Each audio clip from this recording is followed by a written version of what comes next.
All right, let's do this. Welcome back, everyone. J-Bone here for Smash This Podcast. Let me talk to you about this episode, tonight's episode of Impact Wrestling for 26/2018.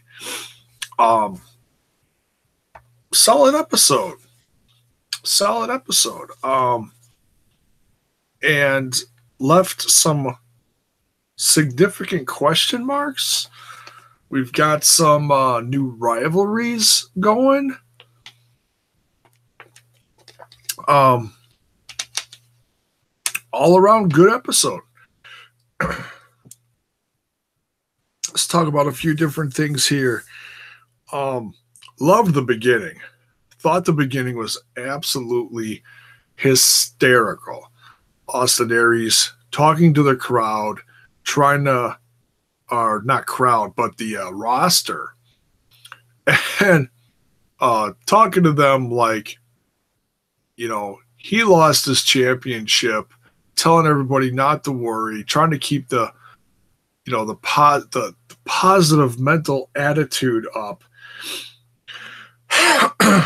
And Moose tells him to go screw himself, and then that starts the roster walkout from everyone. Too damn funny. Too funny. And then he's like, yeah, all you guys in the masks, you can go. I'm not talking to you. Oh, knockouts, you want to leave too? Oh, yeah, I'm not. Yeah, you can go. Go ahead. You know, he's like dismissing people one at a time. I did go back and rewatch this segment just to see who was all sitting there. And there were some people I did not recognize. I'm sure there's a few, floating around the indies who were going for a tryout that were just thrown up there or something like that. So I don't know. We'll have to wait and see who else shows up in the next few weeks. Maybe they'll show up on Explosion. I don't know.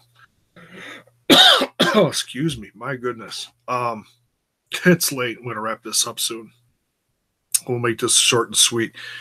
But yeah, great beginning. And to even tie that into the end, as long as we're talking about champs and stuff, the ending segment was nice too, and it was simple. It was Drake, Steiner just kind of in the background, talking with Aries, and Pentagon's one of those guys that he's a man of few words. He says his shtick, and that's all he really needs to say. As far as an introduction to the Impact Zone audience, which was significantly smaller this time. I felt a little bad for him because, the bleachers were okay, but the crowd around the ring, nothing compared to what it was on Sunday. Nothing. Maybe a third of what was there, because that whole area was packed on Sunday. And I look at old footage. Excuse me. I look at old footage of what the crowds used to look like back, the old Impact shows, and man, it had like 3 times the people there. It just shows even more that, man, these guys need to really do tapings somewhere else, because if this is all that's showing up, and the crowd, they popped a couple times, but you need a good crowd to really pop for these people. I don't know what it was, but they need a new hype guy or something there.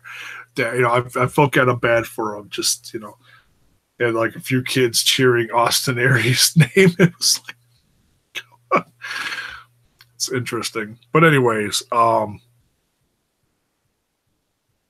yeah, I'm so excited that we've got a new champ, And I saw someone say on social media, and I'm going to reemphasize that.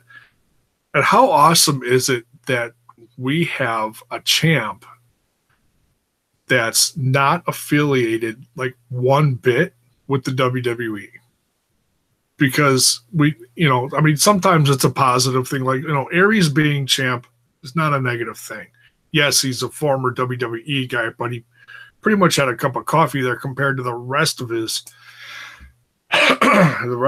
tenure in the indies and all over the place, all over the world. But so many times in the past, Impact Wrestling relied on a bigger name like Kurt Angle or Christian or whoever, fill in the blank, as their go-to guy. And it's just awesome that they took the chance and did something, I'll say, borderline revolutionary, and put the championship on Pentagon. It's just, I mean, I love Pentagon because I love Lucha Underground.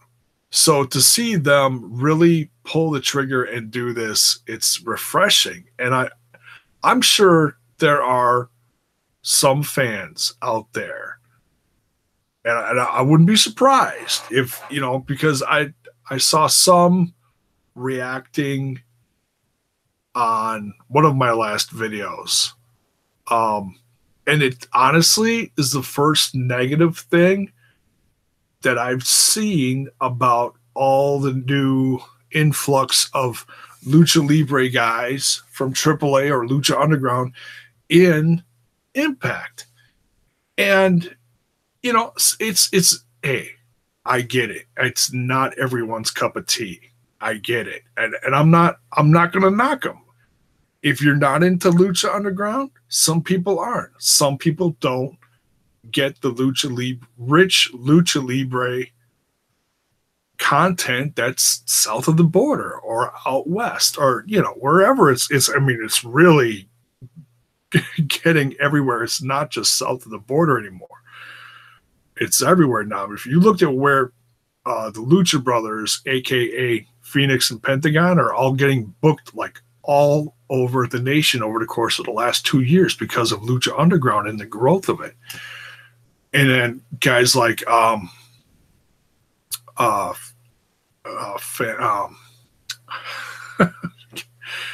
Cuerno. Who's King Cuerno? Phantasma.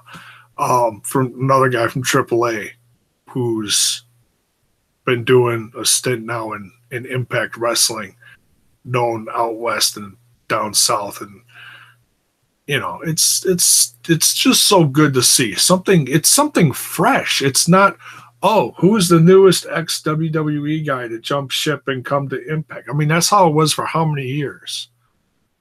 For I don't know how many, and it was always, okay, now we're going to make a star out of this WWE guy because they didn't know what to do with him there.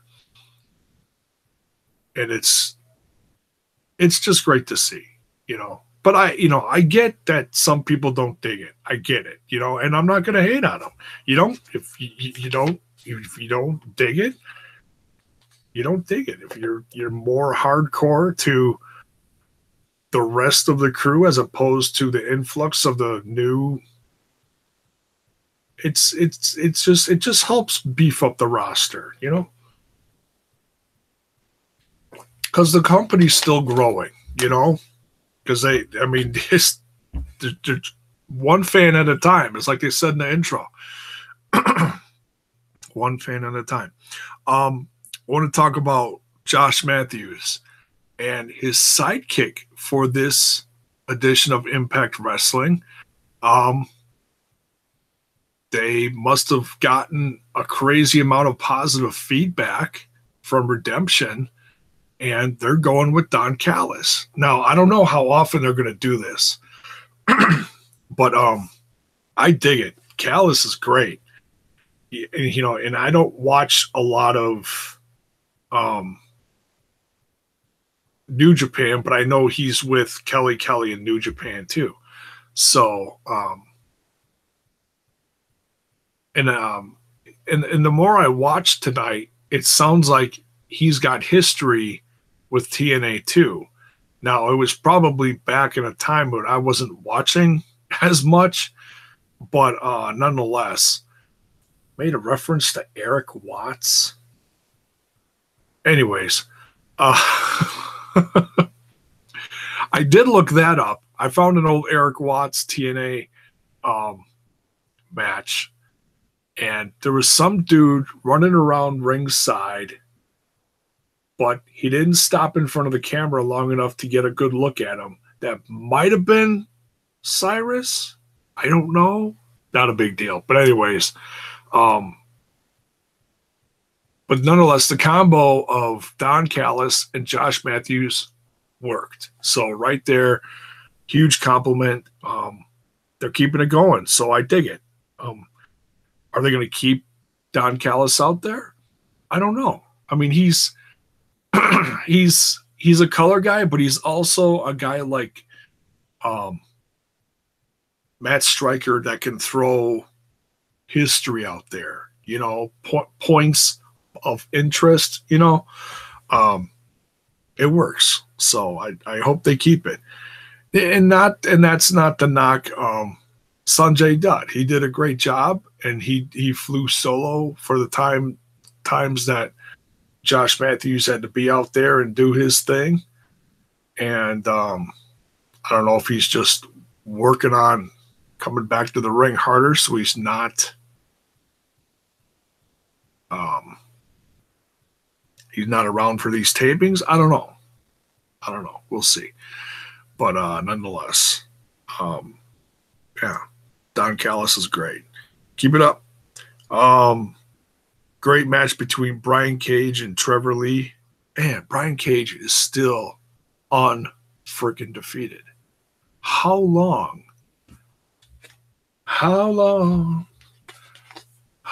must this why is he singing You Too? It's late. Don't ask, folks. And this is water, so Brian Cage undefeated. He's got to get an X Division shot soon, you'd think. This taping or next taping, maybe. I don't know. I'm not looking at spoilers. I mean, I've seen a few pictures and I've seen a few headlines of things coming up. Not going to say anything. But yeah, the momentum he has, either X Division or World Champ within the next, I'd say, year. Absolutely. Without a doubt. He's just so damn good. And tonight again, on Impact, Brian Cage using more moves that I've never seen him do before. His talent is just, it's like all of a sudden he's doing more stuff. And it's like, whoa, where did this come from? When did he start doing this move? I don't know, but he just did it. It's crazy. So yeah, I mean, I hope they keep doing what they're doing with him. And it's not like it's squash matches. He's having good matches. Trevor Lee's a great competitor. Freaking crazy ass caveman from where? Carolinas, I think. Anyways. So yeah, good match. Caleb Conley getting his ass handed to him as well at ringside. Pretty funny. Let's see. Okay, let's talk about this whole Eddie Edwards thing. Nice little another little point of interest. Him walking up to the impact zone. Tommy Dreamer stopping him. Stop. What are you doing? Where are you going? And he's got a big old Lucha Underground t-shirt on, which was funny to see. And I didn't notice that the first time because you were more focused on Eddie Edwards and that psychopathic look he had on his face. When I watched it back again, it was like, oh, Tommy's got a Lucha Underground shirt on. awesome. It's hey, you know, it's they're in that they're in that, you know, promotion, promoting each other. It's great to see. And like I said, it also shows that Tommy Dreamer's part of Lucha Underground. Those, yes, I talked about it on this channel a few videos ago, talking about the little teaser trailer for season 4 for Lucha Underground. It showed several people, several known people from the roster and a few unknown people. Tommy was way in the background, but yeah, he's part of season 4. To what extent, what part he has to play, I don't know. We'll have to wait and see. Maybe he's the new Dario Cueto. Oh, I doubt it. But but it's great to see Tommy part of this, and he's still in the storyline with Eddie Edwards, trying to talk some sense into, keep him focused. It's like he's like, "What are you doing here? Why are you here? Why aren't you with your wife?" And he's like, "My wife is fine." Tommy's like, "Your wife's in the hospital. She's not fine, for Christ's sakes. That's what is the matter with you?" Shoves him out of the way, keeps going. Man, it's if you look at this whole story, how it's evolved from Sami Callihan, the biggest psychopath in the place, destroying everybody with his baseball bat, excuse me, and now all of a sudden, it's turning. It's turning.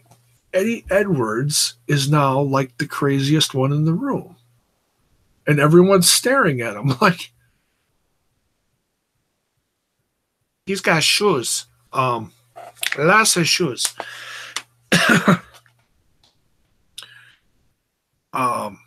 Calls out OVE. They fight. And all of a sudden, we see a scene, which is one of the best ones I've seen out of like this whole storyline from front to top to bottom, front to back. Callihan with flowers rolling up to, what's her name? Alicia Edwards? I think that's her name. We'll call her Mrs. Edwards. Rolls up to her bed, slowly puts in the sound. You gotta play it back and listen to the whole thing because it's so creepy and so disturbing. And the way he sets down the flowers, they may sound like I'm nitpicking, but go back and watch it again and you'll hear what I'm talking about. It's between that and the music, it's like, it's terrifying. He's crinkling the flowers on the bed and he's still doing it. And it's like, what the hell's he doing? And she's like, she's all groggy from the whatever, you know, drugs. They're giving her some good shit from medication, from getting hit, all that. She's out of it. All of a sudden, he pulls out a scissors, and it's like, oh my god, this whole thing is absolutely priceless. Pulls out a big ass scissors, turns them around, and cuts the balloons. The balloons go away from his face, and I'm just sitting there watching this like, what are you doing here? Get out of here. You don't belong here. This. Then at first she's like, this is not your room. Oh, it's so funny. Terrifying, but funny. And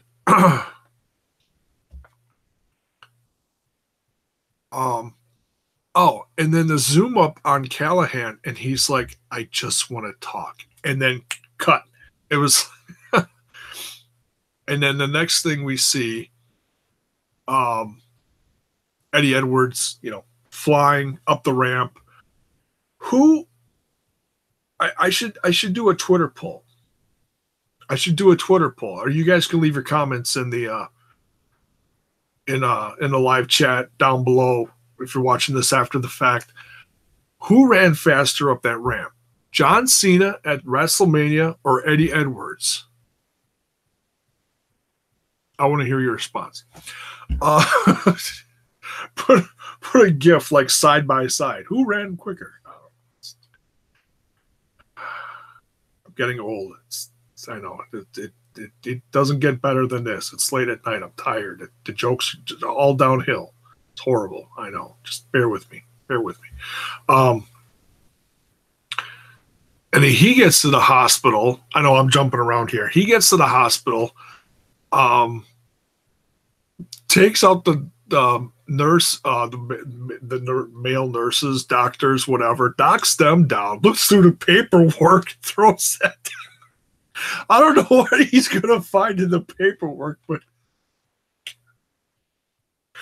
like I said, some of this was terrifying and some of it was hilarious, but I loved it. I absolutely loved it.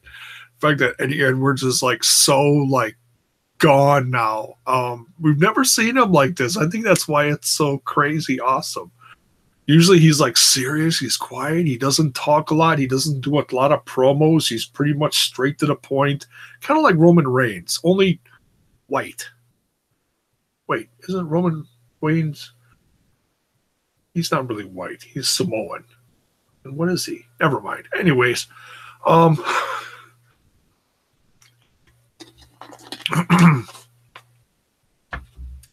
so then he finds Callihan. Callahan's in his bed, sleeping. He jumps on top of him. It's like, when I told my wife, I was like, I compared it to Steve Austin attacking Vince McMahon, which was worse. I don't know.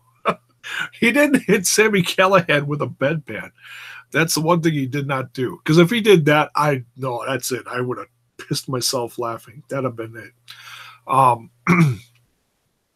The doctors get Eddie Edwards off of him finally, runs out. Callahan's just laying there like beat the hell. And then later on in the episode, they announced that Eddie Edwards has been arrested. So I seriously can't wait to see where this goes. This is just a riot. It almost seems like they're switching roles. Like Callihan, okay, he went to Alicia Edwards to talk. She wasn't hurt when Eddie Edwards showed up, and he was back in his room when Eddie found him. So, and obviously we're going to find out what happened or who said what, or, oh, here, we found the lost room video footage of him talking to her or whatever. We're going to find out, but I absolutely love this. It's crazy. Whoever's writing this particular storyline, keep it up. Seriously, it's great.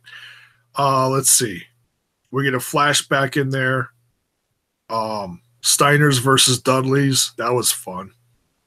That was, what was that? Bound for Glory 2007, over 10 years ago. Man, I wonder what Rick Steiner's up to. I think he's he's like selling homes or something. I forget. I don't think he's wrestling anymore. I think he's making appearances, but he's not wrestling anymore. He's not like his brother. Jeez Louise. DJ Z talking about his comeback or his redemption from when he was injured last year. And that reminded me, if you guys watch House of Hardcore on Wednesdays and you see different people telling different stories, as kind of like getting to know the people, the insides, how they tick. They're doing a lot of that kind of stuff. And it's all like, like real stories and stuff. I have absolutely no doubt that this segment was a big influence from someone like Tommy Dreamer. Like, hey, talk about your comeback. And fans love hearing stuff about. Everybody loves a good comeback story. And DJ Z's is certainly a good one, because last year, man, he was in bad shape. People didn't think he was going to make it out of Mexico alive. When I started hearing about all the things wrong with him, I was like, geez Louise. And now he's back, and he's kicking ass. He's a great part of the X Division. What the hell does he? What? I don't know. I can't do it. Good stuff. So yeah, I mean, it's more real storytelling. It's I like it. It's good. Braxton Sutter versus Moose, short but sweet. Moose congratulating the champ but calling him out at the same time. Braxton Sutter reported right earlier, like just before the show aired, that his time with Impact Wrestling has come to an end. And I can't really say too much about it because I don't know. I mean, I know he's with, CZW. I think he's wrestled a lot on the East Coast around Philly or whatever. So I don't know exactly where his territory is, or where he's basically known from. But it seemed like, and I'm sure there's stuff on Impact from last year when I wasn't watching for, a little bit, during that transition period where no one knew who was owning the company and all that stuff. And it was the end of the Broken Hardy storyline, the crazy wedding storyline, and all that stuff. And I wasn't watching a lot around then, but to me, it always seemed like Braxton Sutter never reached his full potential of what he could have done with the company. And that's not to say he couldn't come back someday down the line and they do something really big with him. I mean, Allie's really successful. She's champ, but Braxton Sutter just always seemed to be, I don't want to say jobbing, because I hate that term, but losing a lot, especially the last couple months. And, so I'm not going to say, well, yeah, he had to go because he sucked. I'm not going to say that. It's just there's so much more that I think they could have done with him. And I didn't see even half of what they did do with him. So, but nonetheless, hey, I'm sure we're going to see plenty more of him, this, that, the other place.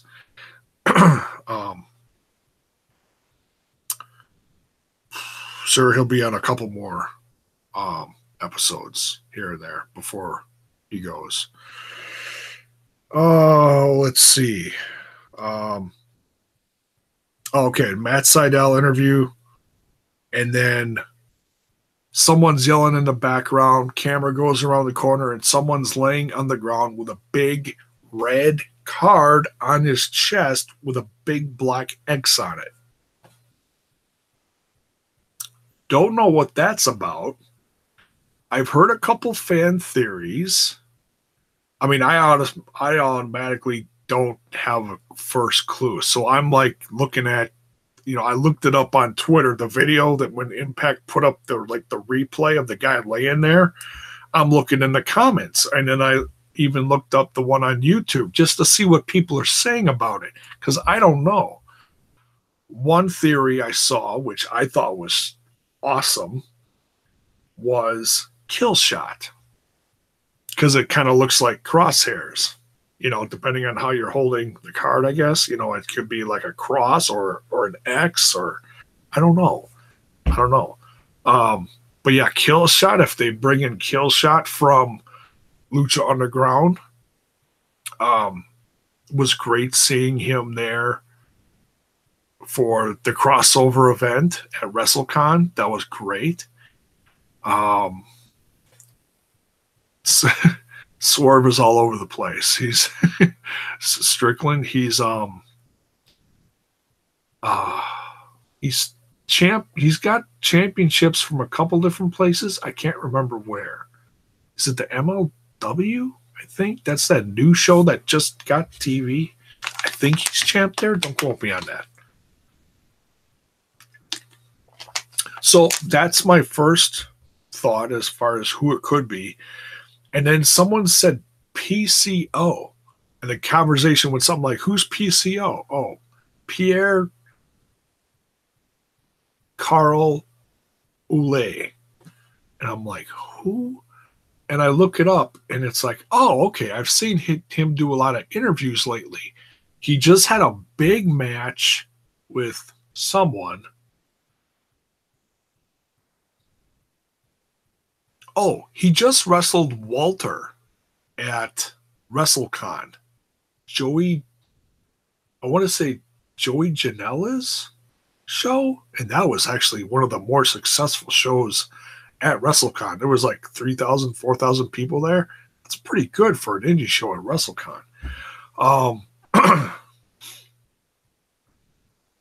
And I'm like, why does this name sound familiar? He's an older guy. I looked it up. He's 50. He's been all over the place. He's a former WWF guy, WCW. He was in TNA, known as X, back in 2000. I looked at the match. When the hell is it from?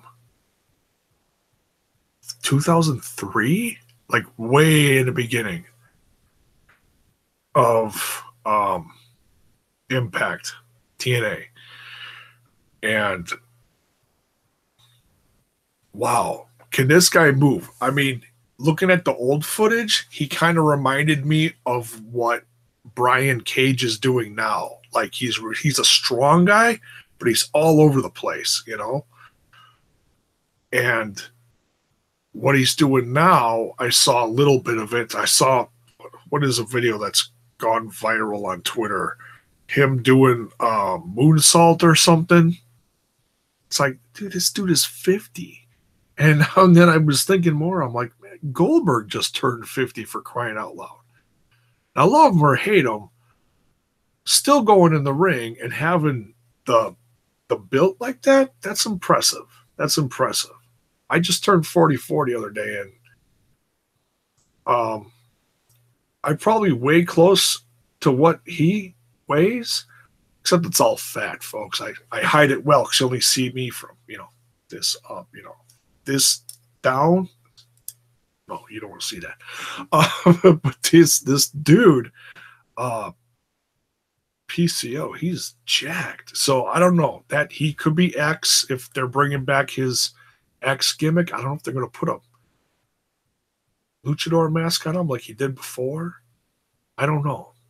But but I want to hear your theories too, because I really don't know. It's obviously someone new or a really old return, one of the two.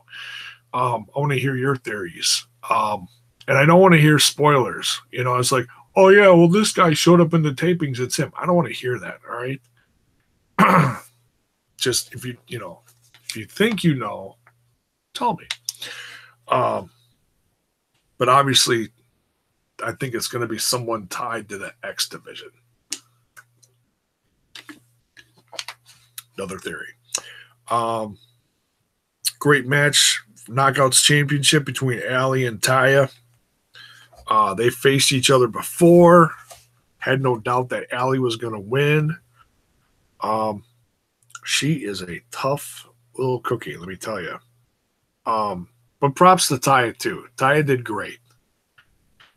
And a very aggressive match, almost like Taya, because she just lost at the crossover event against Allie, so it's like she was trying even harder this time, and you can see that in the match. Good stuff.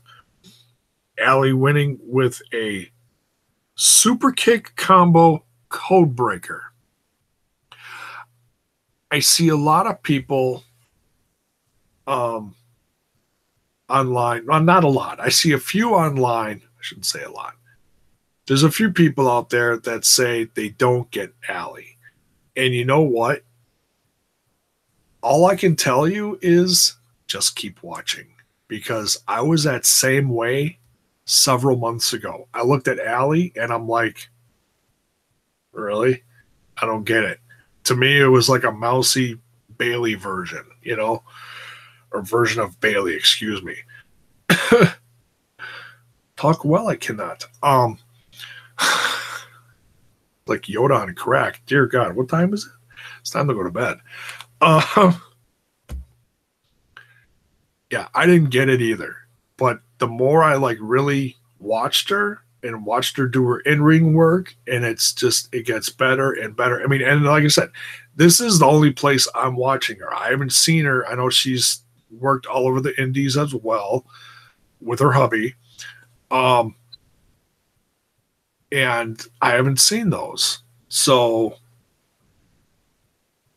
to see her grow here at Impact Wrestling, this is like all the content I've ever seen. And I know there's other stuff out there. I just haven't looked.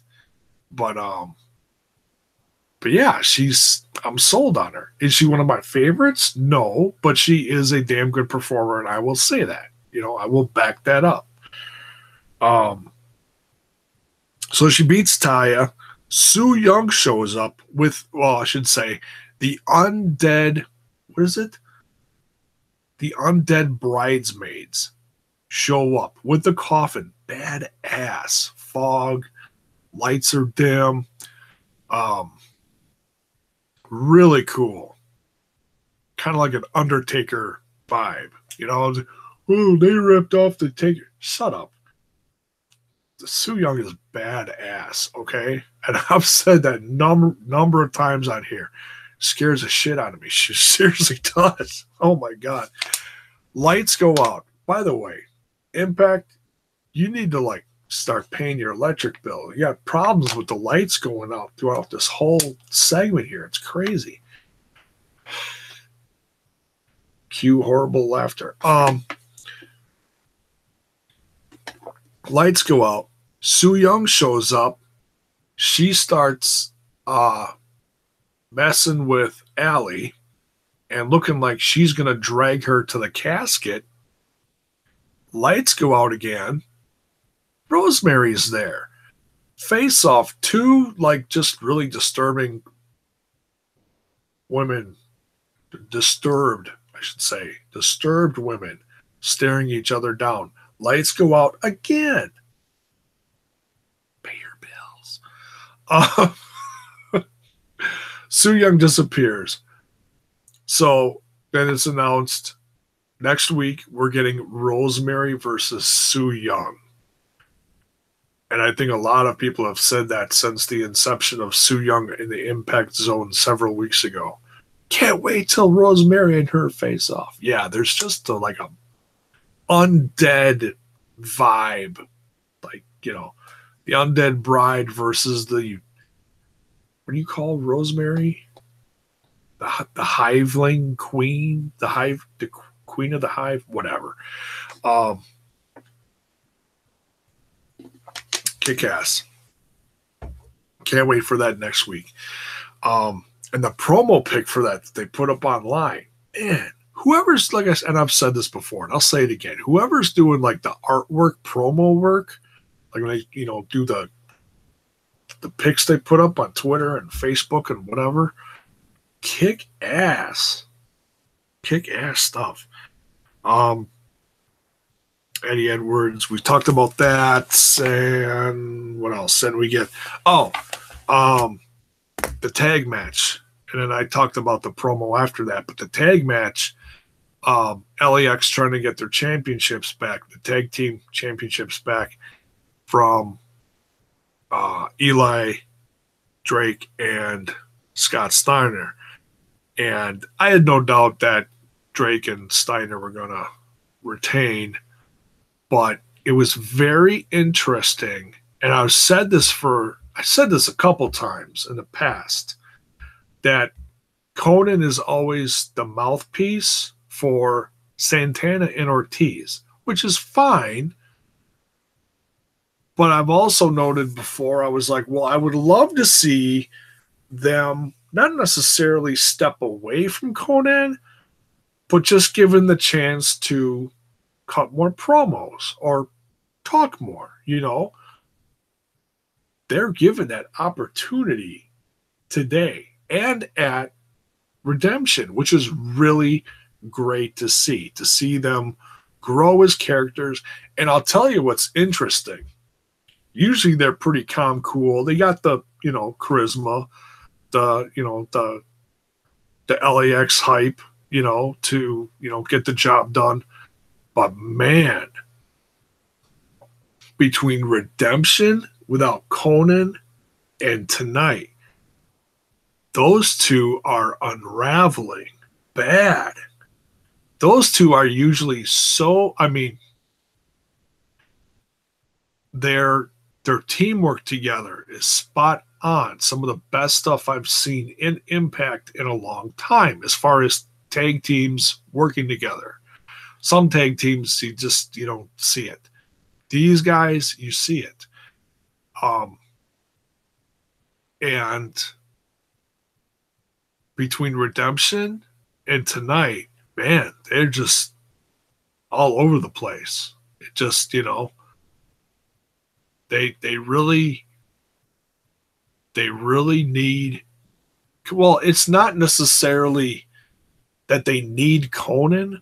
It's